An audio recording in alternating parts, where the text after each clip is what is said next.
Hi hello welcome back to my channel மக்களே. நீங்கள் பார்த்துக்கிருக்கிறது real cricket world cup YouTube channel. நம்ம சேனலில் 1975 வேர்ல்டு கப் சீரிஸ் போய்க்கிருக்கு. ஆல்ரெடி நம்ம ஃபஸ்ட்டு மேட்ச் இங்கிலாந்து கூட ப்ளே பண்ணி படுதோல்வி அடைஞ்சிருக்கோம். ஸோ செகண்ட் மேட்சான நமக்கு இன்றைக்கி ப்ளே பண்ண போகிறோம். செகண்ட் மேட்ச்சில் நமக்கு ஆப்போனண்ட் யாருன்னு பார்த்தீங்கன்னா ஈஸ்ட் ஆஃப்ரிக்கா. நீங்கள் எல்லாரும் நினைக்கலாம், என்னடா சவுத் ஆஃப்ரிக்கா தான் கேள்விப்பட்டிருக்கோம், அதோட புதுசாக ஈஸ்ட் ஆஃப்ரிக்கா அப்படின்னு சொல்கிறான்னு பார்க்குறீங்களா?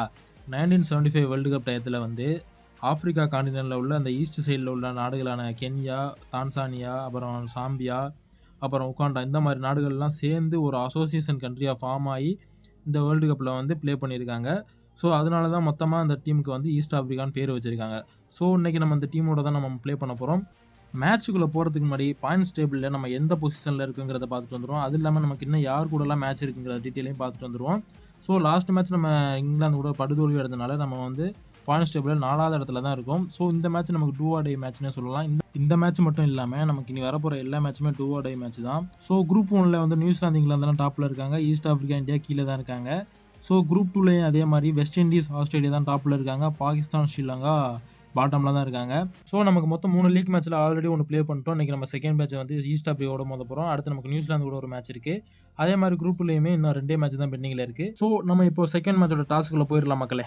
ஸோ மக்களே, லாஸ்ட் மேட்ச் தான் நமக்கு டாஸ் சாதகமாக அமையல. இந்த மேட்ச்லேயாச்சும் டாஸ் நம்ம சாதகமாக அமைஞ்சு ஃபஸ்ட்டு பவுலிங் சூஸ் பண்ணலான்னு நினைக்கிறோம். பட் நம்ம ஒன்று நினச்சா எப்படியும் நமக்கு ஆப்போசிட்டாக தான் நடக்கும்னு எனக்கு ஆல்ரெடியே தெரியும். ஸோ ஈஸ்ட் ஆஃப்ரிக்கா வந்து toss and choose to first bowling choose பண்ணியிருக்காங்க. மக்களே, இதுதான் ஈஸ்ட் ஆஃப்ரிக்கா டீமோட ஸ்குவாடு. இது நம்மளோட ஸ்குவாடு மக்களே. லாஸ்ட் டைம் உள்ள பிளேயிங் 11 தான் அப்படியே இருக்குது.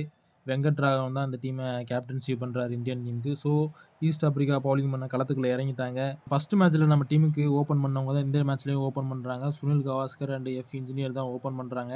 ஈஸ்ட் ஆஃப்ரிக்கா டீமுக்காக ஃபஸ்ட் ஓவரை போட போகிறாரு நஜண்டா. நம்ம வந்து ஸ்ட்ரைக்கில் வச்சிருக்கிறது சுனில் கவாஸ்கர் தான். ஸோ மக்களே, 1975 வேர்ல்டு கப்போட செகண்ட் மேட்ச் நமக்கு இன்றைக்கி ஸ்டார்ட் ஆயிடுச்சு. ஸோ ஃபஸ்ட் பால் நல்ல ஒரு பவுன்சர் போட்டிருக்காரு. லாஸ்ட் மேட்ச் நான் பண்ண மிஸ்டேக் இந்த மேட்ச் நான் கண்டிப்பாக பண்ண மாட்டேன் மக்களே. அதிகமாக ஸ்ட்ரைக் ரொட்டேஷன் பண்ணணும், விக்கெட்ஸ் விடாமல் அழகாக கேப்பில் தட்டி ஆடணும் மக்களே. இதோ இந்த மாதிரி தான். ஸோ இந்த மேட்சோட ஃபஸ்ட்டு பவுண்டரியை ஃபஸ்ட் ஓவர்லேயே கொண்டு வந்திருக்காரு எஃப் இன்ஜினியர். அருமையான ஒரு ஷாட்டுங்க அது. அழகாக கேப்பை பார்த்து ஃபைன் பண்ணியிருக்காரு. ஃபோர்த் ஓவரோட லாஸ்ட் பால் வந்து ஒரு இன்ஸ்விங்கர் யாக்கர் தான் போடுறாரு. ஆனால் தேர்மன் திசையில் யாரும் இல்லை. இந்த பந்தை நம்ம ஈஸியாகவே அந்த சைடு அடிச்சிடலாம். ஸோ அழகாகவே நமக்கு ஒரு பவுண்டரி அடிச்சிருச்சுங்க. ஸோ நம்ம டீமுக்காக 2வது பவுண்டரி இங்கே வந்துருச்சு. அதுவும் எஃப் இன்ஜினியர் தான் அடிச்சிருக்காரு. நம்ம டீமுக்காக எஃப் இன்ஜினியர் மட்டுமே தாங்க அடிச்சிருக்காரு. நம்ம ஸ்டார் பிளேயரான சுனில் கவாஸ்கர்னு அவரோட அக்கௌண்ட்டே சரியாகவே ஓப்பன் பண்ணலை. லாஸ்ட் மேட்ச்சுமே அவர் சிங்கிள் டிஜிட்லேயே அவுட் ஆகிட்டு போயிட்டாரு. ஸோ இந்த மேட்ச்சுமே நமக்கு இன்னும் ரன்னு சரியாகவே அடிக்க ஆரம்பிக்கல. ஸோ அவரை வச்சு தான் நமக்கு இன்றைக்கி கொஞ்சம் ரன்னு தேர்த்தணும். ப்ரோ என்ன ப்ரோ, உன்னை பற்றி பெருமையாக பேசிக்கிருக்கும் போது கையில் கொடுத்துட்டு போறிய ப்ரோ. என்ன ப்ரோ கவாஸ்கர் ப்ரோ, இப்படி பண்ணலாமா? East Africa wicket celebration start பண்ணிட்டாங்க. ஏன் பண்ண மாட்டாங்க? ஏன்னா விழுந்தது அந்த மாதிரியான ஒரு விக்கெட்டு. ஸோ லாஸ்ட் டைமும் ஒரு சரியாகவே பெர்ஃபார்ம் பண்ணல. ஸோ நம்மளோட அடுத்த பேட்ஸ்மேனான கைக்வாட் இறங்கிட்டார். ஸோ இங்கே 5த்தோட லாஸ்ட் பால் ஒரு குட்லென்த் பால் தான். அற்புதமான ஷாட்டுங்க. கேப்பை அழகாக ஆஃப் சைடில் கவர் பண்ணியிருக்காரு. ஒரு பக்கெட் விக்கெட் விழுந்தாலும் இங்கிட்ட என் கேமை நான் ஆடிக்கிட்டே இருப்பேன். எஃப் இன்ஜினியர் ஒரு பக்கெட் அவரோட ஸ்டேட்மெண்ட்டை கொடுத்துக்கிட்டே இருக்காரு. அற்புதமான ஷாட்டுங்க. 7 ஓவர் முடிஞ்ச நிலைமையில நம்ம 41க்கு 1ங்கிற சுச்சுவேஷனில் இருக்கோம். அற்புதமான ஷாட்டுங்க. அங்கிட்டு பேக் சைடில் யாருமே எந்த ஃபீல்டருமே கிடையாது. இது கண்டிப்பாக ஒரு பவுண்டரி போயிடும். அற்புதமான ஒரு பவுண்டரி போயிடுச்சுங்க. லாஸ்ட் மேட்ச்சில் நம்ம வந்து சிங்கிள்ஸை ரொட்டேட் பண்ணவே இல்லை. இந்த மேட்ச்சில் நம்ம அதை அதிகமாகவே பண்ணணும். இந்த மாதிரி கிரவுண்ட் ஷாட்டும் அதிகமாகவே ஆடணும். கரெக்டாக ஒரு பவுண்டரி அடிச்சிருக்காருங்க கேப்பில். எஃப் இன்ஜினியர் இன்றைக்கி வேறு மோடில் இருக்காருங்க. அழகாக பவுண்டரி அடிச்சுக்கிட்டே இருக்காரு. அவர் பாட்டுக்கு அவர் ரேஞ்சில் போட அடிச்சுக்கிட்டே இருக்காரு. ஸோ நமக்கு இங்கே அடுத்தும் ஒரு பவுண்டரி அடிச்சிருக்காரு எஃப் இன்ஜினியர். மக்களே, இந்த கெய்கோட உங்களுக்கு ஞாபகம் இருக்கா? லாஸ்ட் மேட்ச்சில் நமக்கு ஒரு டீசன்ட் ஸ்கோர் வரவே வரதான் காரணம். செம ஷாட்டுங்க. அழகாக ஆஃப் சைடில் ஒரு ரூமை கொடுத்து அழகாக ஒரு கேப்பை ஃபைன் பண்ணி ஒரு 4 அடிச்சிருக்காரு கெய்க்வாடு. லாஸ்ட் மேட்ச் இருந்த மாதிரி தான் பெர்ஃபார்ம் பண்ணார் அழகாக நமக்கு. அதே மாதிரி ஒரு ஷார்ட் பால் தான் கேப்பில் போயிருமா? இல்லைங்க, இது ஒரு சிங்கிள் தான். ஓடிரு. நல்ல வேலைங்க, ஓடியாச்சு. இல்லாட்டி இது அவுட் ஆயிருங்க. ஸோ இங்கே நமக்கு 50 ரன்ஸ் பார்ட்னர்ஷிப் வந்தாச்சு. அற்புதமாக 2 பேருமே ப்ளே பண்ணிக்கிருக்காங்க. ப்ரோ, இன்ஜினியர் இருக்க ஃபார்மில் இந்த மாதிரிலாம் ஆஃப் சைடில் கம்மியான ஃபில்டர் வச்சுக்கு இந்த மாதிரிலாம் போடாதீங்க ப்ரோ. அழகாக கேப்பை பார்த்து அடிச்சிடுவார். இந்த அடுத்த ஒரு பவுண்டரிங்க, செம ஷாட்டுங்க இது. அழகாக ஆஃப் சைடில் பேக் ஃபுட்லேயே அடிச்சிருக்காங்க. ஸோ நமக்கு இங்கே எஃப் இன்ஜினியர் வேறு மூலம் அடிக்கிருக்காரு. இன்னும் ஒரு ரன் அடித்தா அவருக்கு 50 வந்துடும். ஸோ இந்த பால்லே வந்துடும் அது. ஸோ ஒரு ரன் அடித்து இங்கே அவரோட 50யை பதிவு பண்ணுறாருங்க. லாஸ்ட் மேட்ச் அவருக்கு சரியாக அமையலை. பட் இந்த மேட்ச் சூப்பராகவே ப்ளே பண்ணியிருக்காருன்னு சொல்லலாம். நம்ம டீமுக்காக சூப்பரான ஒரு 50ங்க. டூ ஆர் டை மேட்ச்சில் வந்து அழகாக ஒரு 50யை போட்டு நமக்கு வந்து நல்லாவே ஒரு ஸ்கோர் வரதுக்கு காரணமாக இருக்கார். ஸோ, இங்க அடுத்த ஒரு ஃபிளிக் ஷாட்டு இங்கேயும் கேப்ல தான் போயிருக்கு. அற்புதமான பவுண்டரிங்க மறுபடியும். 50 போட்டாலும் அவர் வந்து அவரோட கேம விடுறதா இல்ல. அழகா கேப்ப பார்த்து ஃபைண்ட் பண்ணிக்கிட்டே இருக்காரு. மக்களே கவாஸ்கர் விக்கெட் இயர்லியாவே விழுந்தாலும் பரவால்ல. இங்க 2 பிளேயரும் அழகா ஸ்ட்ரைக் ரொட்டேஷன் பண்ணிக்கிட்டு, லூஸ் பால மட்டும் அழகா கேப்ல தட்டி ரன் அடிச்சுக்கிட்டு இருக்காங்க. என்ன ப்ரோ அவுட்டா? என்ன ப்ரோ கீழ தானே போச்சு? மக்களே நான் தரையோட்ட தான் அடிக்கலான்னு பார்த்தேன். ஆனா கேட்ச்ன்னு சொல்றாங்க. பட் எனிவே 37 பந்துக்கு 39 ரன் அடிச்சு அழகான ஒரு குட்டி இன்னிங்ஸ் ஆடிட்டு போய்க்கிருக்காரு கெய்க்வாட். நெக்ஸ்ட் நம்ம கேப்டன் இறங்கிட்டாருங்க விஸ்வநாத். என்னதான் இருந்தாலும் கெய்க்வாட் விக்கெட் ஏத்துக்கிற முடியாத விக்கெட்டுங்க. ஏன்னா நான் வந்து லாஃப்ட் அடிச்சு அவுட் ஆனாலும் பரவாயில்ல. கிரவுண்டோட ஆட போய் அவுட் ஆயிட்டேன். என்ன ப்ரோ இங்க அடுத்த விக்கெட்டா? என்ன ப்ரோ எஃப் இன்ஜினியரை கழட்டிட்டாங்க. நம்ம டீமுக்காக செட்டில் பேட்ஸ்மேன் எஃப் இன்ஜினியர் தூக்கிட்டாங்க. ஈஸ்ட் ஆப்பிரிக்கா டீம் வந்து நல்லாவே கம்பேக் பண்ணியிருக்காங்கன்னு சொல்லலாம். ஏன்னா லாஸ்ட்டு 2 ஓவருமே ஒவ்வொரு விக்கெட் எடுத்திருக்காங்க. ஸோ நமக்கு ரொம்ப பெரிய லாஸுங்க இது. ஏன்னா 2 பேருமே நல்லா செட்டில்டு பேட்ஸ்மேன். வந்த உடனே சேத்தியை டேக் ஆன் பண்ணியிருக்காரு நம்ம பி படேல். அற்புதமான ஒரு பவுண்டரிங்க. ஸோ இந்த மாதிரி நம்ம டீமுக்கு வந்து ஒரு நல்ல ப்ரெஷர் ரிலீஃபை கொடுக்கும். 19ஓட லாஸ்ட் பாலும் அதே மாதிரி கைக்கே போயிருச்சுங்க. நம்ம டீமோட கேப்டன் அவுட் ஆயிட்டாரு. மண்டையில ஒரு கொட்டு அமைச்சிட்டாங்க நம்ம டீம் கேப்டனை. அழகா இந்த கேம் நம்ம கைவசமா இருந்துச்சு. பட் லாஸ்டா 3 ஓவர் போட்டாங்க. 3 ஓவர்லயுமே நம்ம டீமோட 3 விக்கெட்டுமே சரிச்சிட்டாங்க. அதில் நல்லா நோட் பண்ணி பார்த்தீங்களா, அந்த 3 ஓவருமே ஸ்பின்னு தான். நம்ம வந்து ஸ்பின்னுக்கு தான் அவுட் ஆகிறோம். அவங்களும் அதை கணிச்சிட்டாங்க பாருங்க. கரெக்டாக ஸ்பின் ஓவர் அவுட் ஆனாங்களே தொடர்ந்து ஸ்பின்னுக்கே தான் கொடுக்குறாங்க. கெய்க்வாட் மற்றும் எஃப் இன்ஜினியர்ட்டேருந்து வந்த மாதிரி ஒரு பார்ட்னர்ஷிப் பி படேல் மற்றும் வெங்கட் ராகவன்ட்டேருந்து வந்துச்சுன்னா நமக்கு இன்னுமே நல்ல ஒரு ஸ்கோர் அமைய நல்லா உதவும். ஸோ அதே மாதிரி இங்கே வந்துச்சு 52 ரன் பார்ட்னர்ஷிப் 39 பால்ல. ஸோ இந்த மாதிரி இன்னும் தான் நம்ம டீமுக்கு தேவை. ஸோ உங்க வந்து அப்படியே 100 ரன் பார்ட்னர்ஷிப் அப்படியே கன்வெர்ட் பண்ணால் இன்னும் நமக்கு சூப்பராக இருக்கும். சூப்பருங்க. நம்ம பி படேல் வந்து ஓரளவுக்கு முட்டு கொடுத்து நம்ம டீம் ஸ்கோர் வந்து ஒரு 200 வர்றதுக்கு உதவி பண்ணியிருக்காரு. வெங்கட் ராகவனுமே நல்ல கான்ட்ரிபியூஷன் பண்ணியிருக்காரு. இன்னும் ஒரு 100 ரன் வந்துச்சுன்னா நமக்கு டிஃபைன் பண்ணுறதுக்கு ஒரு நல்ல ஸ்கோராகவே இருக்குங்க. பி படேலுக்கு இன்னும் 50 போகிறதுக்கு 6 ரன் தேவைங்க. யாக்கர் பால் தேர்ட் திசையில் யாரும் இல்லை. அற்புதமாக அடிச்சிருக்காங்க. இது கண்டிப்பாக 6 போகுமா? எஸ் 6 போயிருச்சு. பி படேல் வந்து அவரோட 50யை 6 மூலமாக கம்ப்ளீட் பண்ணியிருக்காரு. ரொம்ப ரொம்ப ரொம்ப பெர்ஃபெக்டான ஒரு இன்னிங்ஸ் விளாண்டுருக்காரு இங்கே நமக்கு பி படேல். 39 பந்துக்கு 54 ரன் அடிச்சிருக்காரு. 4 4 ஒரு 6 அடிச்சிருக்காரு. ஃபாஸ்ட் பவுலரில் தாங்க ஈஸியாகவே அடிக்க முடியுது. நஜண்டாவே அதை இன்னும் ஈஸியாக அடிக்க முடியுது. ஸோ அதே மாதிரி கேப்ல அடிச்சிருக்காரு. சொன்ன மாதிரியே மறுபடியும் இந்த ஓவரில் ஒரு 4 வந்துருச்சு. சூப்பருங்க. அற்புதமான ஒரு பவுண்டரி. மக்களே இந்த பவுலரோட ஆக்ஷனை பாருங்களேன். பாகிஸ்தான் பிளேயர் ஹரிஸ் ராப் மாதிரியே இருக்கு. அட்வான்ஸாக இறங்கி வந்து நட்டேர்னு விட்டாரு. பவுண்டரிக்கு தெரிச்சுக்கும் போயிருச்சு. அற்புதமாக லெக் சைடில் ஒரு பவுண்டரி. இதோட நம்ம டீம் இந்தியாவுக்கு வந்து 100 ரன் பார்ட்னர்ஷிப் கொண்டு வந்திருக்காங்க இந்த வெங்கட் ராகவன் மற்றும் பி படேல். அற்புதமான ஒரு இன்னிங்ஸுங்க. வெங்கட் ராகவனுக்கு இன்னும் 1 ரன் அடித்தா அவரோட 50யை கம்ப்ளீட் பண்ணிடுவார். அச்சோ கைக்கே போயிடுச்சுங்க. அவரோட 50யை கம்ப்ளீட் பண்ணாமே போகிறாரு. 1 ரன் அடிச்சிருந்தா அவரோட 50யை கம்ப்ளீட் பண்ணியிருப்பாரு. பட் இருந்தாலுமே அவர் நல்ல இன்னிங்ஸ் தான் விளாண்டு போயிருக்காரு. 42 பால்ஸுக்கு 49 ரன் அடிச்சிருக்காரு. நெக்ஸ்ட் பேட்ஸ்மேன் சோல்கர் வந்திருக்காரு. 34 ஓவரில் நம்ம வந்து 241 ரன் அடிச்சிருக்கோம். அதுக்காக 5 விக்கெட் இழந்திருக்கோம். சூப்பர் ஷாட்டுங்க ஆஃப் சைடில். இன்னைக்கு வந்து ஒரு முடிவோட வந்திருக்காரு படேல். இந்த மேட்ச்சில் நமக்கு சரியாகவே அமையாத ஒரே விஷயம் ஸ்பின் பவுலிங் தாங்க. நம்ம விக்கெட்டை எல்லாமே சரிச்சது அந்த ஸ்பின் பவுலிங் தான். இந்த சொல்லி முடித்த உடனே இங்கே ஒரு விக்கெட் விழுந்திருக்கு. சோல்கரை வந்து நடைய கட்ட வச்சுட்டாங்க. நெக்ஸ்ட் பேட்ஸ்மேன் அமர்நாத் வர்றாரு. இவர் ஒரு சிறந்த ஆல்ரவுண்டரு. அமர்நாத் ஸ்ட்ரைக்கில் நிற்கிறாரு. ஹரிஸ் ராப் வந்து போடுறாரு. ஆஃப் சைடில் அற்புதமாக ஒரு பவுண்டரிங்க. அமர்நாத்துமே இந்த மாதிரி ஷாட்டை ஆடுவார். சூப்பராக ஆடுறாரு. இன்னும் 2 ரன் தேவை. படையில் வந்து அவரோட செஞ்சுரியை கம்ப்ளீட் பண்ண. அது இந்த பந்தில் வருமானு பார்ப்போம். 2 ஓடுனா கண்டிப்பாக வரும். 2 ஓடிடுங்க. ஸோ படையில் வந்து அவரோட செஞ்சுரியை கம்ப்ளீட் பண்ணுறாரு இந்தியன் டீமுக்காக. அற்புதமான ஒரு இன்னிங்ஸ் விளாண்டு நம்ம டீமுக்காக ஒரு 300 ரன் வர்றதுக்கு முட்டு கொடுத்து நிற்கிறதே நம்ம பி படேல் தான். ஒரு பக்கத்து விக்கெட் விழுந்தாலும் மறுபக்கம் ஸ்டெடியாக நின்று நம்ம டீமோட ரன்னை வந்து ஏற்றிக்கிட்டே போகிறாரு. 337 ரனுக்கு 6 விக்கெட்டில் இருக்கும். நெக்ஸ்ட் ஒரு விக்கெட்டுங்க. படையில தூக்கிட்டாங்க. சொல்லி வச்ச மாதிரி ஸ்பின்ட்டை கொடுத்து இந்த ஓவர்லேயே படையில தூக்கிட்டாங்க. ஸோ அற்புதமான ஒரு இன்னிங்ஸ் வந்து இங்கே முடிவடைஞ்சிருக்கு. நம்மளுமே ஒரு தப்பான ஷாட்டே ஆடியிருக்கோம். பட் இருந்தாலுமே நம்ம ஒன்று சொல்லி ஆகணும். நமக்கு இன்னைக்கு ஸ்பின் பவுலிங் செட்டே ஆகலைங்க. நமக்கு விழுந்த விக்கெட் எல்லாமே ஸ்பின் பவுலிங்கில் தான் விழுந்திருக்கு. இன்னும் 10 பந்து பேலன்ஸ் இருக்குது. ஸோ இருக்கிறது எல்லாமே டெய்லண்டர் தான். அவங்கள வச்சு ரன்னும் அடிக்க முடியாது. ஸோ இங்கே மறுபடியும் கையில் போயிடுச்சுங்க. ஸோ இங்கே அடுத்த ஒரு விக்கெட் விழுகுது. இனி வர்ற எல்லா பேட்ஸ்மேனுமே நம்ம டீமோட பவுலர் தான். அதாவது சுருக்கமாக சொல்லணும்னா டெய்லண்டர்னு சொல்லலாம். ஸோ 343 ரன் வந்திருக்கு நமக்கு மொத்தமாகவே ஸ்கோரு. அதுக்காக நம்ம மொத்தம் 8 விக்கெட் இழந்திருக்கோம். ஸோ லாஸ்ட் ஓவரோட ஃபஸ்ட் பால் ஒரு 2 ரன் கிடச்சிருக்கு. இன்னொரு ரன்னும் ஓடலாமல் இருக்குது. 3 ரன் கிடச்சிருன்னு நினைக்கிறேன். ஸோ அமர்நாத் 3 ரன் அடித்து அவரோட 50யை கம்ப்ளீட் பண்ணுறாரு. ஸோ அற்புதமான ஒரு 50யை கம்ப்ளீட் பண்ணியிருக்காரு அமர்நாத். அமர்நாத்தோட இந்த இன்னிங்ஸ்னால நம்ம டீம் ஸ்கோர் வந்து ஒரு 350 ரன்ஸ் ரீச் ஆகும்னு நினைக்கிறேன். கண்டிப்பாக ஆகும்னு நினைக்கிறேன். ஸோ ஃபஸ்ட் இன்னிங்ஸோட லாஸ்ட் பால் இங்கே வந்து வரப்போகுது. அதுக்குமே ஸ்பின் பவுலர் தான் போடுறாரு. ஸோ இந்த ஓவரோட லாஸ்ட் பாலில் ஒரு 3 ரன் கிடச்சா நமக்கு இன்னுமே கொஞ்சம் யூஸ்ஃபுல்லாக இருக்கும். ஏன்னா ஒவ்வொரு ரன்னுமே நமக்கு இம்பார்ட்டன்ட் தான்.